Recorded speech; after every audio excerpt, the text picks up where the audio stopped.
We had been planning this trip for weeks, four friends looking for a bit of adventure before the summer ended, and we all went our separate ways for college. The idea was simple: find a remote camping spot, disconnect from the world, and spend a few nights under the stars. It was supposed to be fun, a break from the monotony of everyday life. But as I sit here now trying to piece together what happened, I can't help but wonder if we made a terrible mistake. It all started with a map.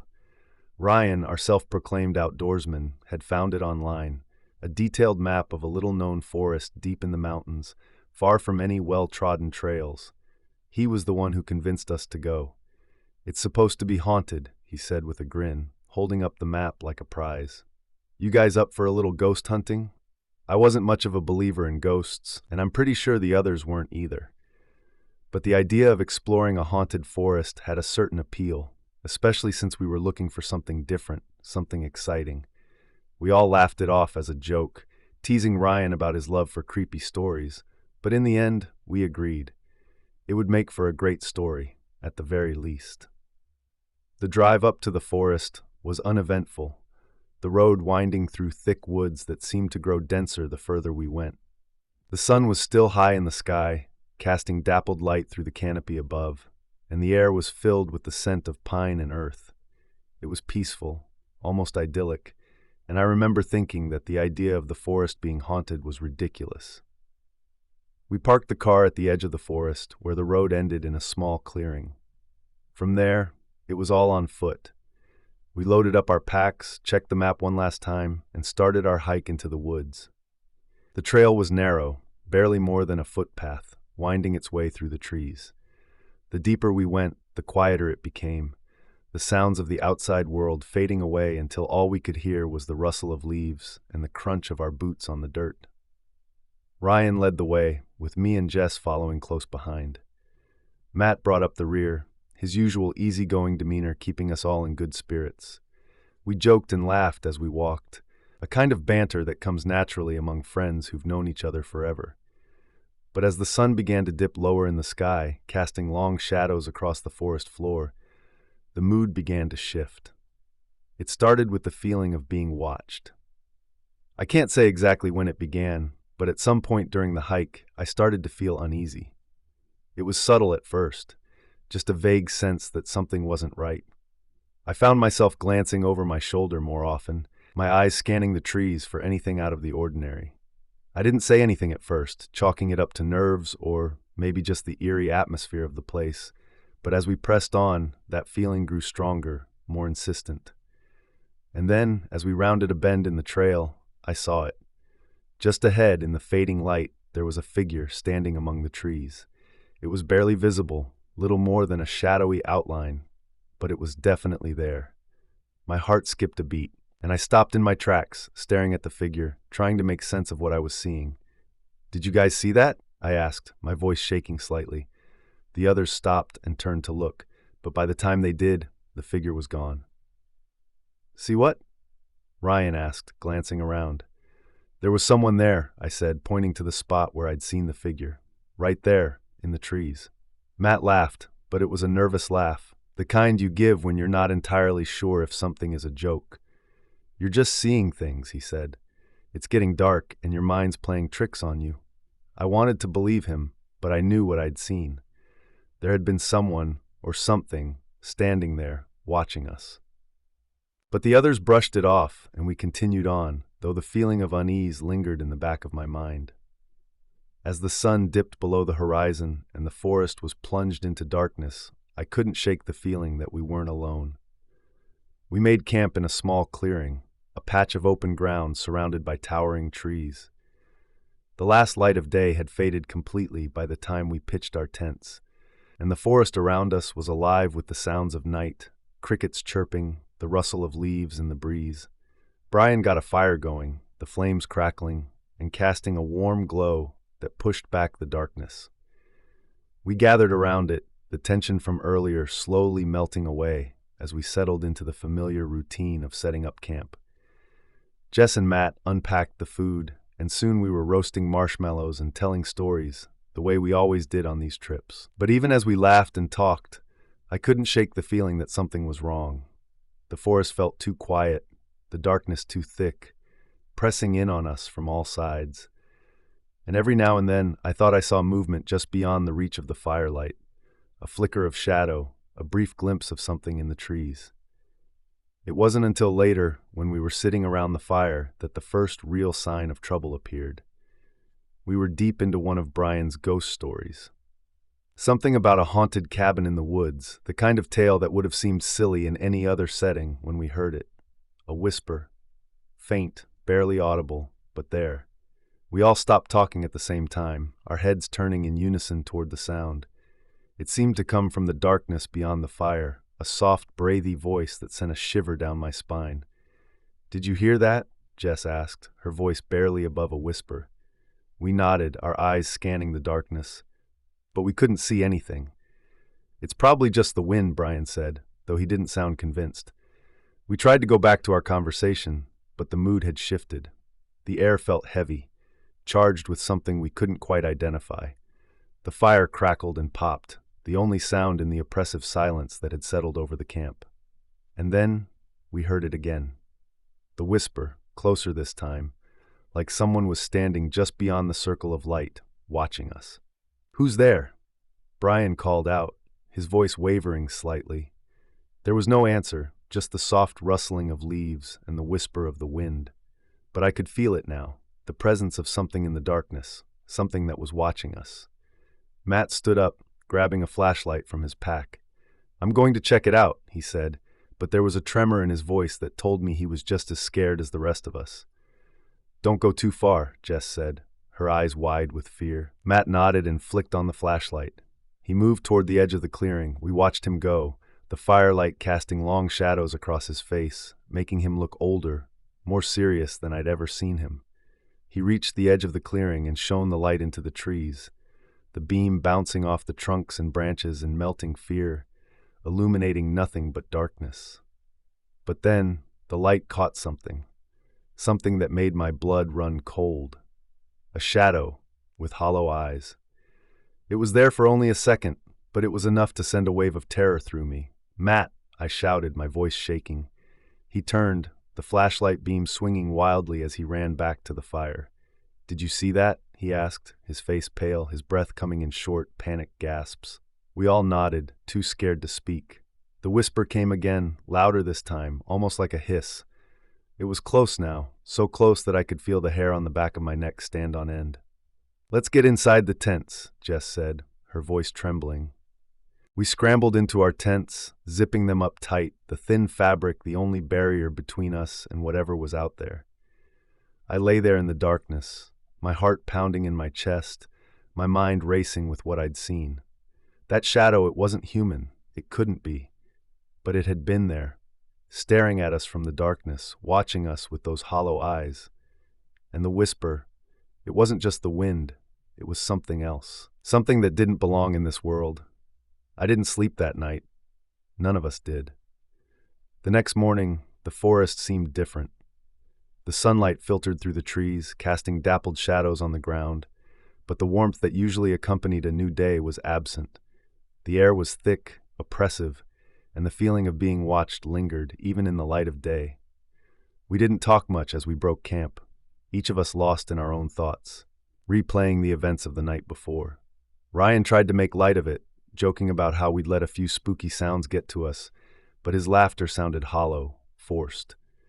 We all knew something was wrong, but none of us wanted to be the first to say it. As we packed up, I couldn't shake the feeling that we were being watched.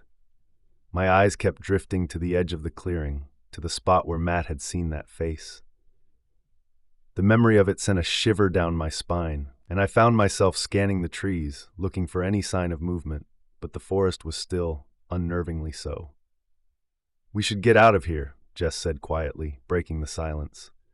We all nodded in agreement, the unspoken fear settling over us like a heavy blanket. The idea of spending another night in that forest was unbearable, and we all felt it. The need to leave, to put as much distance between us and that place as possible. We started down the trail, the path winding through the trees, but the sense of unease only grew stronger the further we went. The forest seemed to close in around us, the trees towering overhead, their branches reaching out like skeletal fingers. The silence was oppressive. The only sounds are footsteps and the occasional rustle of leaves.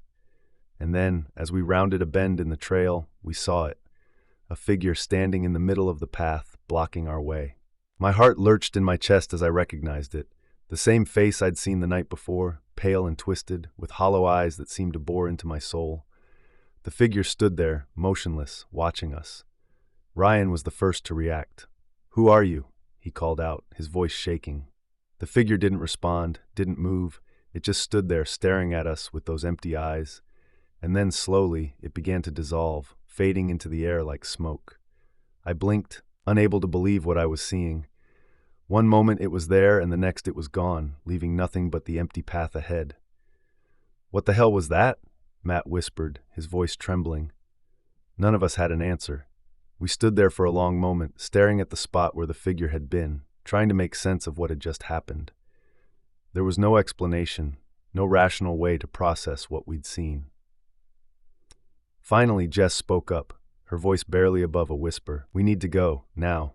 We didn't argue. We started walking again, our pace quickening as the fear began to take hold. The forest seemed darker now, the shadows longer, the trees more menacing. The path that had seemed so clear before now felt like a maze, twisting and turning in ways that didn't make sense. And then the whispering started again. It was faint at first, just a soft murmur in the background, but it grew louder with each step we took, until it was all we could hear. The same breathy voice, repeating the same words over and over, words we couldn't understand but that filled us with a deep, primal fear. We started to run, our footsteps pounding on the dirt path, our breaths coming in ragged gasps.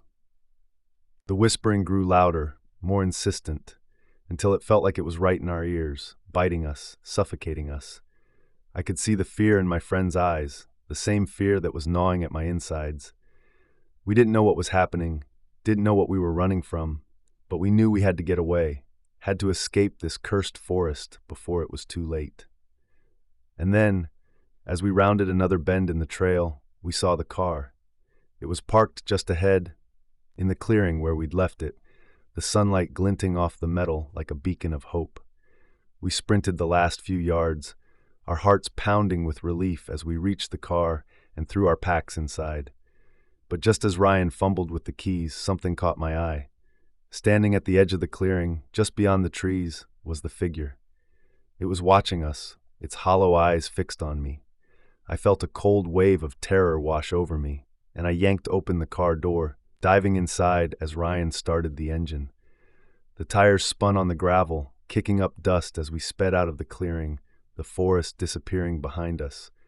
But even as we drove away, I couldn't shake the feeling that we were being followed. Finding the perfect camping spot brings a unique sense of excitement, a place that feels pristine and untouched, where you can completely disconnect and immerse yourself in the natural surroundings.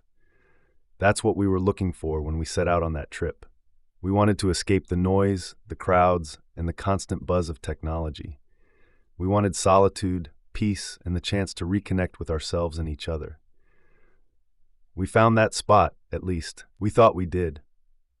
It was late summer, the kind of warm, golden days that make you feel like you're living in a postcard. We had decided to take a weekend trip to a remote lake we'd heard about through word of mouth. It was supposed to be beautiful, surrounded by dense forest and far from the nearest town. The kind of place that feels like it's just for you, hidden away from the rest of the world. The drive out was long, taking us deeper into the mountains than we'd ever been before. The road turned from pavement to gravel, then to dirt, winding through thick stands of pine and birch. The air grew cooler, fresher, and the scent of the forest filled the car. We parked the car at the edge of a small clearing, where the trees opened up just enough to give us a view of the lake. It was perfect, calm, still, the surface of the water reflecting the sky like a mirror. There wasn't another soul in sight, just the four of us and the wilderness. We set up our tents close to the water's edge, unpacking our gear and settling in for what we thought would be a peaceful weekend. The lake was serene. It felt like we had stepped into another world, far removed from the chaos of everyday life. That first evening was everything we had hoped for. We cooked dinner over a campfire, shared stories, and watched the sunset over the lake. The sky turned from orange to pink to deep purple. The stars began to appear one by one, until the sky was a blanket of twinkling lights. It was the kind of night that makes you feel small in the best possible way, like you're a part of something much bigger. We stayed up late, talking and laughing, the fire crackling between us. There was a sense of contentment, of rightness, that made us all feel like we had found something special. We were disconnected from the world, but connected to each other, to nature, to something deeper. But as the fire burned low and the night grew colder, I couldn't shake a nagging feeling in the back of my mind, a sense that something wasn't quite right. It was nothing I could put my finger on, just a vague unease that made me glance over my shoulder more than once, peering into the darkness beyond the firelight. I told myself it was nothing. After all, we were miles from anywhere, and there was nothing out there but trees and animals. What could possibly go wrong? The next morning dawned clear and bright, the lake glistening in the early light. We woke up feeling refreshed, the unease from the night before forgotten in the daylight. We spent the day exploring the area, hiking along the shoreline and swimming in the cool, clear water. It was everything we had hoped for, a perfect escape. But as the day wore on, little things started to feel off. The forest, which had seemed so welcoming the day before, now felt somehow darker, the trees pressing in closer, their shadows longer. The birds which had filled the air with their songs had fallen silent, leaving an eerie stillness that settled over the lake. I tried to ignore it, telling myself it was just my imagination. But the feeling of unease crept back in, stronger this time, gnawing at the edges of my mind. Later that evening, we were sitting around the campfire again, the sky turning a deep shade of blue as the sun set. Mark had gone back to the tent to grab a jacket, and the rest of us were talking, the firelight flickering on our faces. But when Mark returned, he looked different. There was a tension in his posture, a tightness around his eyes that hadn't been there before. He didn't say anything, just sat down and stared into the fire, his expression distant. "Everything okay?" I asked, trying to keep my voice casual. Mark hesitated, then nodded. "Yeah, I thought I saw something in the woods, probably nothing." The way he said it, though, made my skin prickle. "What did you see?" He shook his head, forcing a smile that didn't reach his eyes. "I don't know, probably just a deer or something. It's nothing." But I could tell he didn't believe that, and neither did I. We tried to move past it, to enjoy the evening like we had the night before, but the mood had shifted.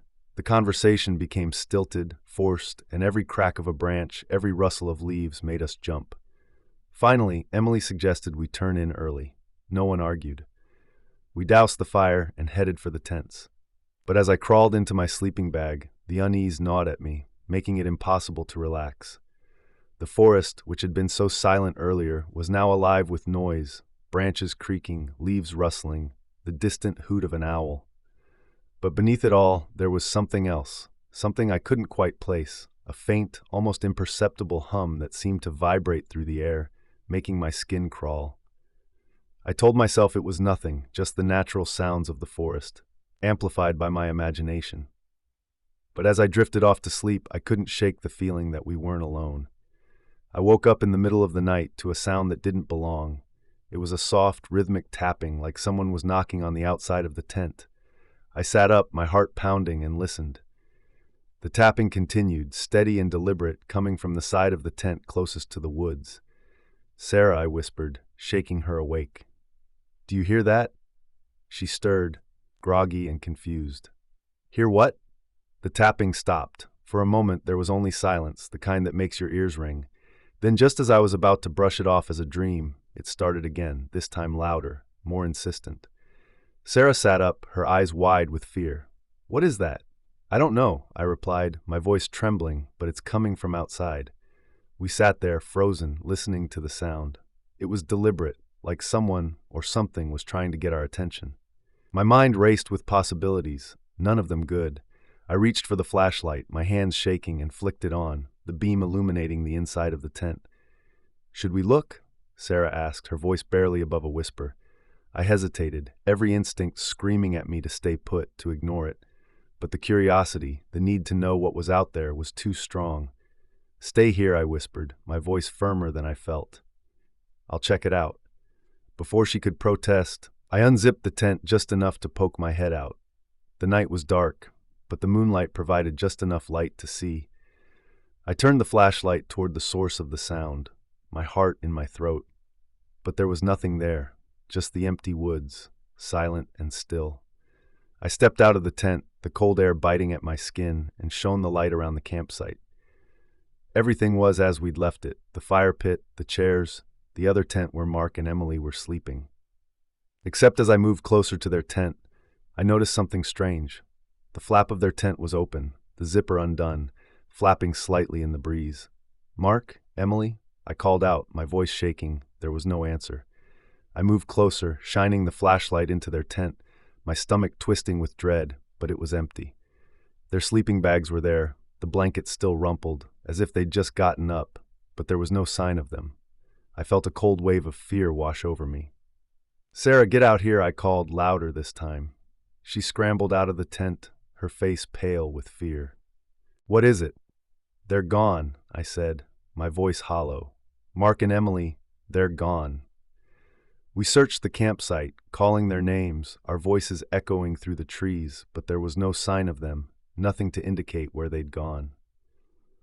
Panic set in quickly, the realization that Mark and Emily were gone, that we were alone in the middle of nowhere with no idea what had happened to them, was like a punch to the gut. We grabbed our things, not bothering to pack properly, just shoving everything into our bags as fast as we could. "We need to get out of here," Sarah said, her voice trembling with fear. "We need to find help." I didn't argue. The fear in her eyes mirrored my own. We didn't know what had taken Mark and Emily, but we knew we had to get out of that place. We left the campsite in a rush, the darkness pressing in around us as we made our way to the car. The forest, which had been so peaceful just a day before, now felt menacing, every shadow hiding some unknown threat. As we reached the car, I fumbled with the keys, my hands shaking so badly I could barely get the door open.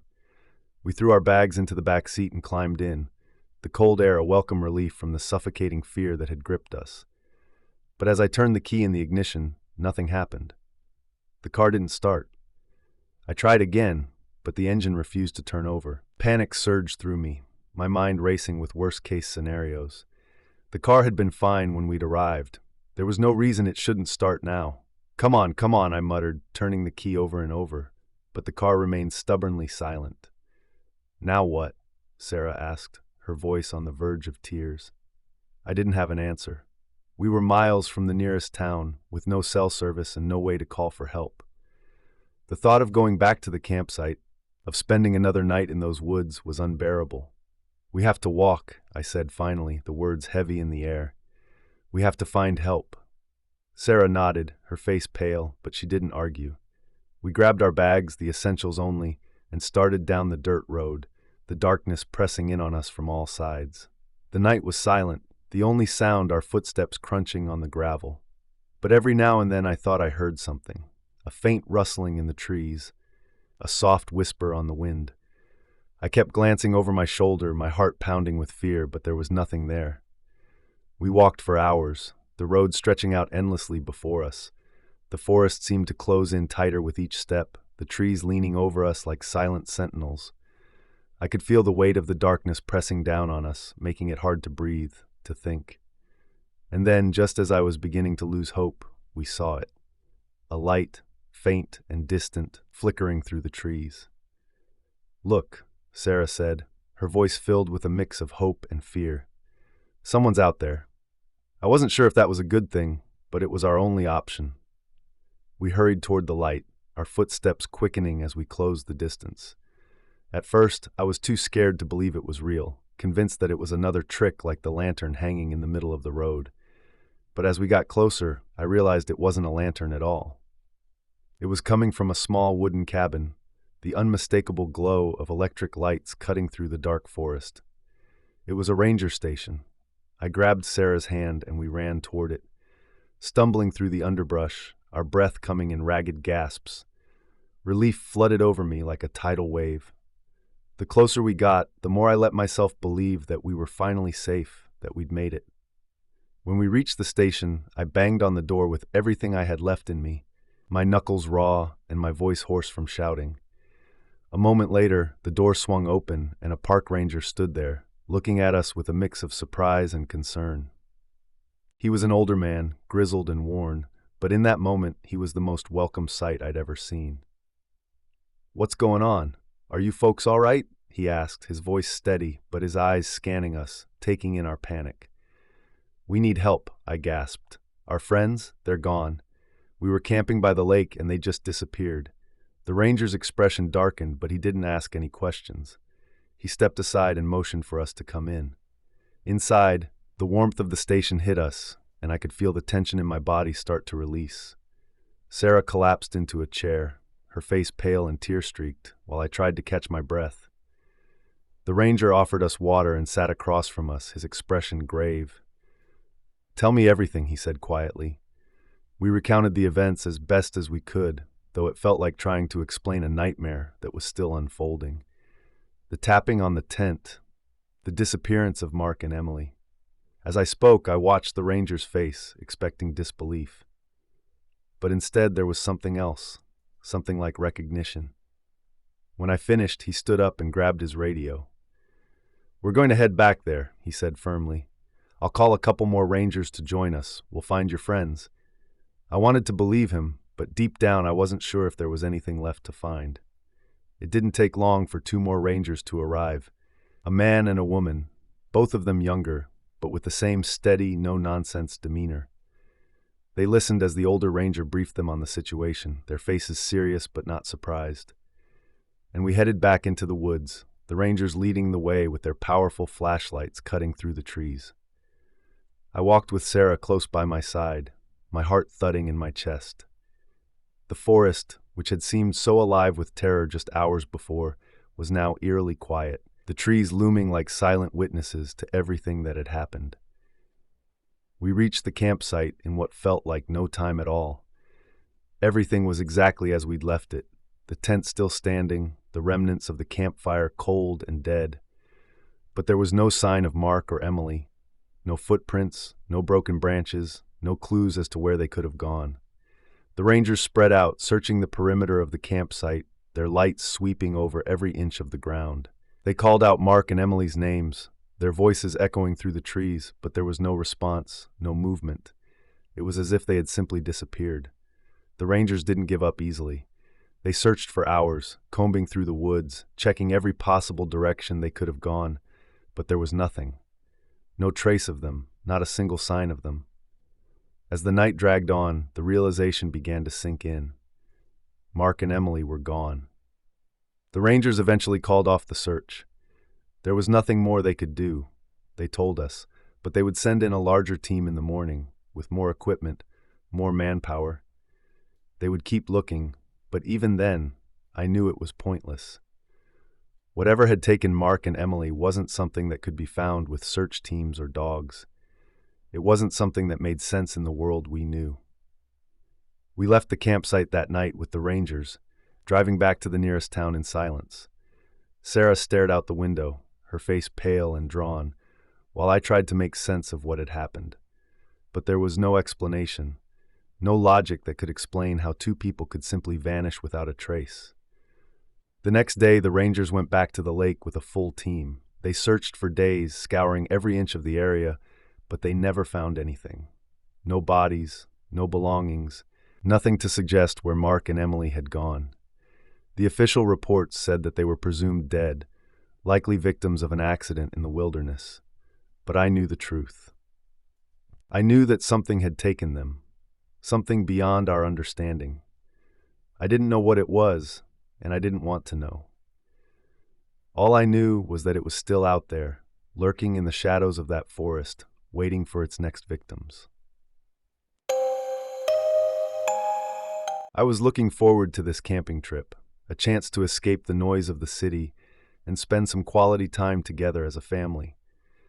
It was supposed to be a simple getaway, just me, my wife, and our two kids out in nature, away from the stress of everyday life. We found a campground that was supposed to be quiet and peaceful, tucked away in a national park with a beautiful river running nearby. It seemed like the perfect spot. The drive out was exactly as we expected, the kids chattering excitedly in the back seat as we wound our way through the mountains. The trees towered above us, their leaves casting dappled shadows on the road, and the air was crisp and cool, a welcome change from the stifling heat of the city. We arrived in the late afternoon, the sun just beginning to dip toward the horizon. The campground was even better than we'd hoped. Spacious, with plenty of room for the kids to run around, and only a few other campers scattered about far enough away that it felt like we had the place to ourselves. We picked a spot near the edge of the woods, close enough to the river that we could hear the gentle rush of water in the distance. My wife and I pitched the tent while the kids explored the area, their laughter echoing through the trees. The sun dipped lower, painting the sky in hues of pink and orange, and the smell of pine filled the air. It was idyllic, the kind of evening that makes you feel like everything is right with the world. As night fell, we gathered around the campfire, roasting marshmallows and telling stories. The kids were all smiles, their faces glowing in the firelight, and I remember feeling a deep sense of contentment. This was what life was all about, these simple moments surrounded by the people you love. But as the fire died down and the stars began to peek through the canopy of trees, I couldn't shake a strange feeling. Just a slight unease that crept up on me as I stared into the flickering flames. I tried to brush it off, telling myself it was nothing, just the usual jitters that come with being out in the middle of nowhere. But that feeling of unease wouldn't go away. The kids were exhausted from a day of running around, so we tucked them into their sleeping bags in the tent and zipped it up tight. My wife and I stayed by the fire for a while longer, enjoying the quiet, the crackle of the last embers, the rustling of the wind through the trees. The world felt peaceful, almost dreamlike. But then out of nowhere, I heard it. A sound that didn't belong. It was faint at first, almost indistinguishable from the natural noises of the forest, but it grew louder as I strained to listen. Footsteps.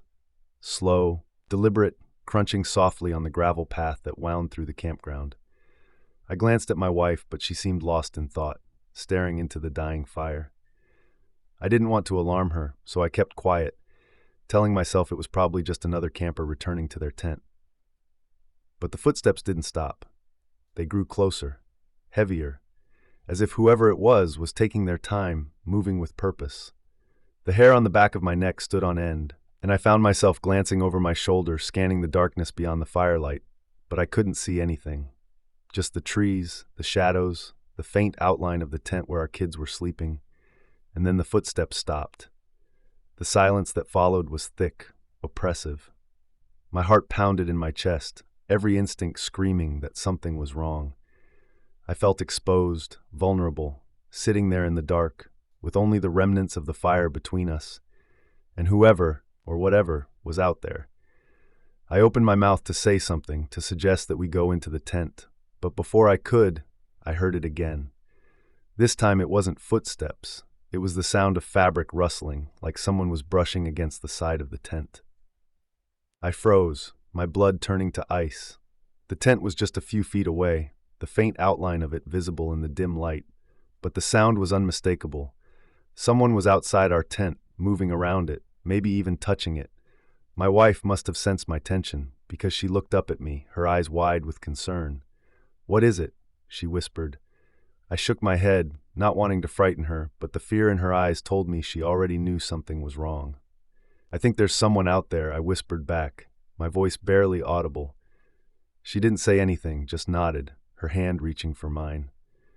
We both sat there, listening, our ears straining to catch any sound, but the forest had gone silent again, the only noise the soft rustle of leaves in the breeze. For a long moment, we stayed like that, our breaths shallow, our hearts pounding. But when nothing happened, when the footsteps didn't return, I began to relax, telling myself that it was just my imagination. Maybe it was an animal, my wife suggested, her voice trembling slightly. Yeah, I agreed, though I didn't believe it. Probably just a raccoon or something. But the unease lingered, gnawing at the back of my mind. We decided to call it a night, dousing the fire and retreating to the safety of the tent. The kids were sound asleep, their breathing soft and steady, oblivious to the tension in the air. We crawled into our sleeping bags, zipping them up tight, the thin fabric the only barrier between us and the darkness outside. I lay there for what felt like hours, staring up at the ceiling of the tent, listening to the sounds of the forest. Every rustle of leaves, every creak of a branch sent a jolt of fear through me, my mind conjuring images of shadows lurking just outside, waiting for the right moment to strike. But eventually, exhaustion took over and I drifted into a fitful sleep. I woke up to the sound of the zipper on the tent being pulled open. For a moment, I was disoriented, my mind struggling to process what was happening. The tent was dark, the only light coming from the moon filtering through the trees, but the sound of that zipper, slow, deliberate, sent a bolt of terror through me. I shot up, my heart pounding in my chest, my eyes wide as I scanned the tent. My wife was already awake, her face pale in the moonlight, her eyes wide with fear. The kids were still asleep, oblivious to the danger. The zipper stopped halfway, leaving the tent partially open, and I could feel the cool night air seeping in. But there was no movement, no sound from outside. I reached for the flashlight, my hands trembling as I flicked it on. The beam cut through the darkness, illuminating the inside of the tent, but I couldn't bring myself to point it toward the opening. What if there was someone, or something, standing there? I took a deep breath, trying to steady my nerves. "Stay here," I whispered to my wife, my voice shaking. She nodded, her hand gripping mine tightly, her eyes pleading with me not to go. But I couldn't just sit there, waiting for whatever was outside to make the next move. I slowly turned the flashlight toward the opening, my heart pounding so loudly I was sure it would wake the kids. The light cut through the darkness, revealing the partially open flap of the tent. But there was nothing there, just the empty darkness beyond. I let out a shaky breath, my shoulders sagging with relief. Maybe it really was just an animal, something small that had been curious and decided to investigate. I was about to close the tent and go back to bed when I heard it. A whisper. Soft, barely audible, but definitely human. "Let me in." My blood turned to ice. The voice was low, raspy, and filled with a quiet menace that made my skin crawl. I turned the flashlight back toward the opening, my hands trembling so badly I could barely hold it steady. But there was still nothing there. I didn't move, didn't breathe, my eyes locked on the darkness beyond the tent. The whisper came again, closer this time, so close it felt like it was right in my ear. "Let me in." I could feel my wife's grip on my arm tighten, her nails digging into my skin. She was as terrified as I was, maybe more so, but we didn't dare make a sound, didn't dare move. And then, without warning, the tent shook violently, as if someone or something had slammed into it from the outside. The kids woke up with a start, their cries filling the tent as they scrambled out of their sleeping bags, wide-eyed with fear. My wife tried to calm them, her voice trembling as she reassured them that everything was okay. But we both knew it wasn't.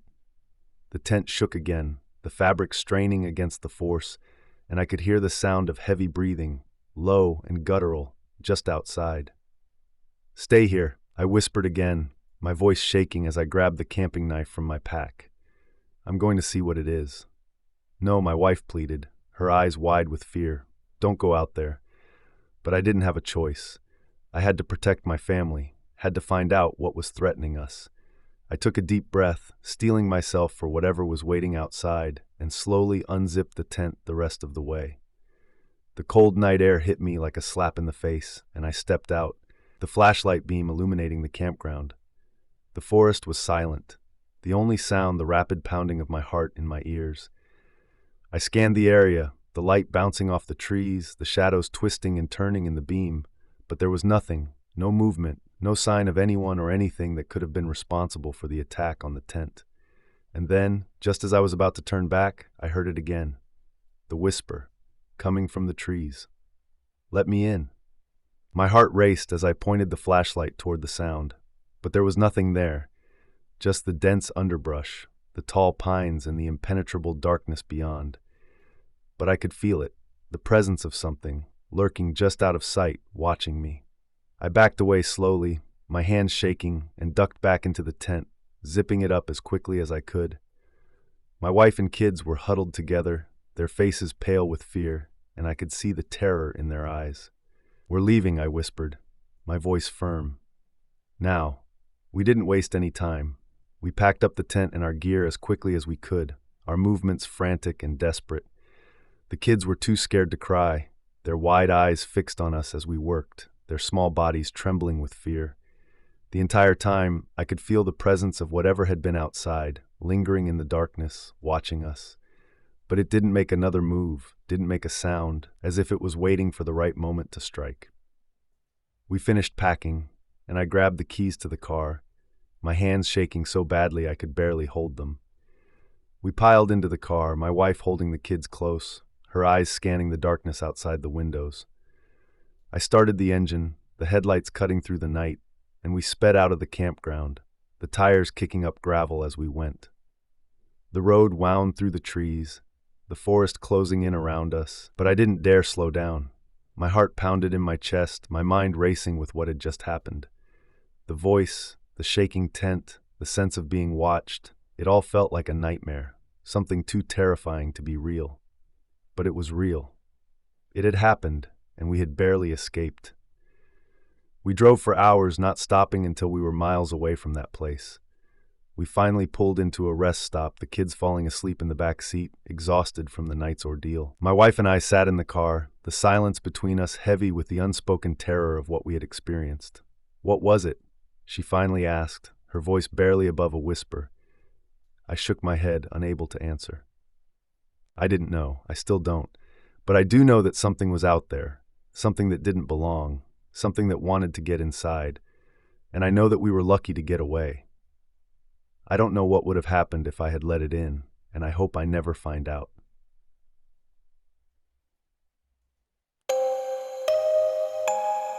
There's something about being out in the middle of nowhere with your friends that makes you feel invincible. It's like the world shrinks down to just the few of you, a small, self-contained bubble of laughter and camaraderie.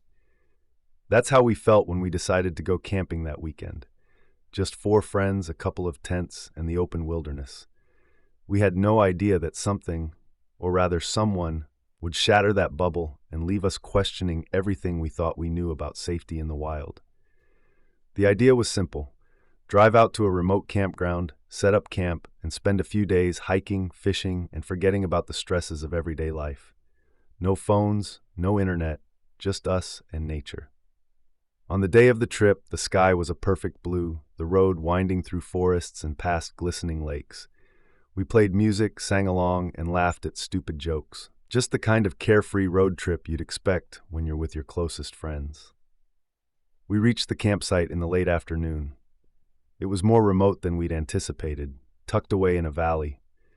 There were no other campers in sight, just an empty ranger station at the entrance and a few worn-out signs marking the trails. The isolation didn't bother us. In fact, we welcomed it. It was exactly what we were looking for. A place to disconnect. We set up our tents in a clearing near the edge of the forest, close to a small stream that provided a constant, soothing background noise.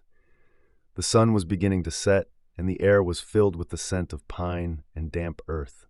It was perfect. After setting up camp, we gathered around a fire pit that Ethan, our resident camping enthusiast, had quickly put together. We roasted hot dogs, shared stories, and let the peace of the wilderness wash over us. As the night fell and the stars came out, we felt like we were the only people in the world. It was exactly the kind of escape we had all needed. But that sense of peace didn't last long. It was around 9 p.m. when we first saw him. We were deep into a conversation about some dumb thing that had happened back on campus when Ethan suddenly stopped talking, his eyes fixed on something beyond the firelight. His face, which had been animated with laughter just moments before, now held a look of confusion. "What is it?" I asked, turning to follow his gaze. Standing just at the edge of the clearing, half hidden in the shadows of the trees, was a man. He was tall and thin, dressed in what looked like a heavy jacket and jeans, even though the weather was mild. His hair was long and unkempt, and his face was partially obscured by the darkness, but I could see the glint of his eyes reflecting the firelight. He didn't say anything. He just stood there, watching us. For a moment, None of us spoke. The sight of him was so unexpected, so out of place, that it took a second for my brain to catch up with what I was seeing. We were miles away from the nearest town, and the campground was deserted. There was no reason for anyone else to be out here. "Hello?" Ethan called out, his voice cautious. The man didn't respond.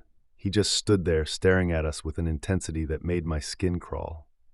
There was something off about him, something that set off alarm bells in my mind, but I couldn't quite put my finger on it. "Can we help you?" Avery, always the polite one, asked, though I could hear the nervousness in her voice. Finally, after what felt like an eternity, the man stepped forward into the light. His face came into view, and I felt a jolt of unease.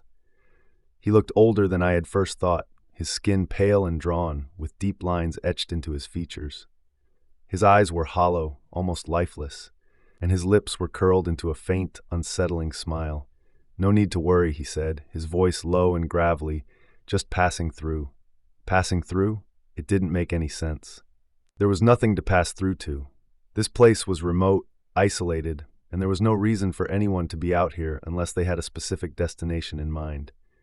"Are you camping nearby?" Ethan asked, trying to sound casual, but I could see the tension in his posture. The man's smile widened, but it didn't reach his eyes. "Just enjoying the night," he replied, his gaze shifting from Ethan to the rest of us. "It's peaceful out here, isn't it?" None of us knew what to say. There was something about him that made my stomach twist with unease, but I didn't want to be rude. After all, he hadn't done anything wrong. He was just a stranger, probably out for a walk, like he said. But the way he was looking at us, like he was sizing us up, made me feel like we were prey.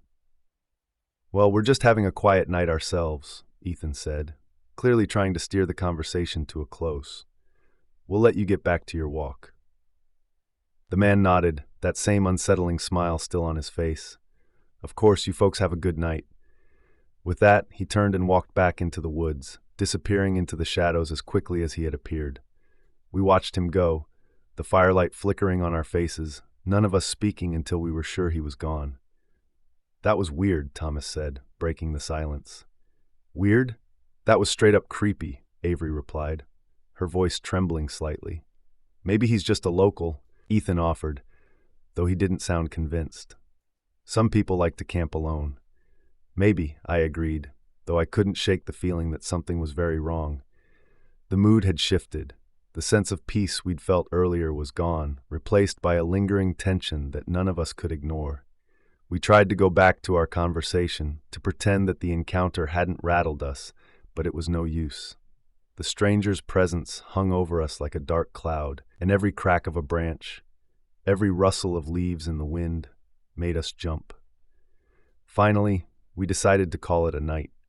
We doused the fire, packed away the food, and retreated to our tents, each of us casting uneasy glances toward the dark woods as we zipped ourselves in.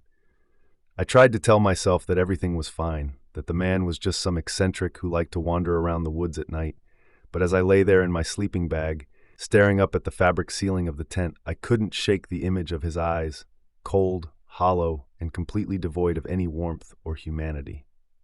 I didn't sleep well that night. Every time I closed my eyes, I saw his face, that unsettling smile, and the way he had looked at us like he knew something we didn't, and deep down, I knew this wasn't the last we'd see of him. The next morning, over breakfast, we made jokes about the creepy woodsman and tried to convince ourselves that we had overreacted, but the truth was, none of us could forget how uneasy he had made us feel. We spent the day hiking and exploring the area, doing our best to enjoy the beautiful surroundings. The sun was shining, the birds were singing, and for a while, it was easy to forget about the strange man we had met the night before. But as the day wore on and the shadows began to lengthen, that feeling of unease started to creep back in. We returned to the campsite in the late afternoon, tired but in good spirits. Ethan and Thomas set about gathering firewood while Avery and I prepared dinner. It was shaping up to be another pleasant evening until we noticed something strange. The first sign that something was off came when Ethan went to fetch the lantern from his tent and found that it wasn't where he'd left it. He searched the tent from top to bottom, but it was gone. Are you sure you didn't leave it somewhere else? I asked, trying to keep my voice steady. I'm positive, he replied, his brow furrowed. I left it right here next to my sleeping bag. We all searched the campsite, but the lantern was nowhere to be found. It didn't make any sense. It wasn't the kind of thing you could easily lose, and none of us had moved it. But we tried to brush it off as one of those things that just happen when you're camping, even though the uneasy feeling in my gut told me otherwise. As the sun began to set, we lit the fire and gathered around it, trying to ignore the growing darkness around us. But the atmosphere had changed again, the easygoing camaraderie replaced by a tense silence. And then, as the last light of day faded, we heard it, a rustling in the bushes just beyond the clearing. We all froze, our eyes darting toward the sound. It was subtle, just the faintest noise, like something moving through the underbrush. But in the stillness of the night, it was impossible to miss. Ethan grabbed the flashlight and shone it toward the trees, the beam cutting through the darkness. Hello? He called out, his voice shaky. There was no response, just the sound of the wind rustling the leaves. But as the flashlight's beam moved across the trees, I saw something that made my blood run cold. A face, half hidden behind a tree, watching us. It was the man from the night before. He was standing just beyond the edge of the clearing, his pale face barely visible in the shadows. He didn't move, didn't make a sound, just watched us with those same cold, hollow eyes. "Did you see that?" I whispered, my heart racing. Ethan nodded, his grip tightening on the flashlight. "Yeah, I saw him. What is he doing?" Avery asked, her voice trembling. "I don't know," Thomas replied, his voice tight with fear. "But I don't like it." We all stood there, frozen, unsure of what to do. The man didn't move, didn't come any closer. He just stood there watching us, like he was waiting for something. Finally, Ethan spoke up, his voice firm. "We need to get out of here." We didn't argue. We quickly packed up what we could, our movements frantic and disjointed, as we kept glancing toward the trees. The man was still there, still watching, but he didn't make any move to stop us. We piled into the car, the fear thick in the air, and sped out of the campsite, leaving the man and the forest behind. We didn't stop driving until we were well out of the mountains, the lights of the nearest town coming into view. The tension in the car was palpable, none of us daring to speak until we were sure we were far enough away. "What the hell was that?" Avery finally asked, her voice shaking. "I don't know," Ethan replied, his hands gripping the steering wheel tightly. "But I didn't want to stick around to find out. Do you think he was following us?" After this ask, his voice tinged with fear. I shook my head, trying to make sense of what had happened. "I don't know, but there was something about him, something that wasn't right." We all fell silent again, each of us lost in our own thoughts. The encounter with the stranger had shaken us to our core, and the questions it raised were too many to count. Who was he? Why was he out there in the middle of nowhere, and what did he want from us? We never found out. We never went back to that campsite, and we never spoke of the encounter again. But the memory of that man, his cold, hollow eyes, his unsettling smile, still haunts me to this day. There's one thing I'm sure of: I'll never go camping in a remote area again. If these stories made your skin crawl, don't forget to hit that like button and share the chills with your friends. Subscribe for more terrifying tales and tap the notification bell so you never miss a moment of horror. Have a creepy camping experience of your own? Drop it in the comments. We're all ears. Remember, the wilderness holds secrets, and sometimes it's better not to explore them alone. Stay safe and keep watching for more spine-tingling stories. See you in the next nightmare.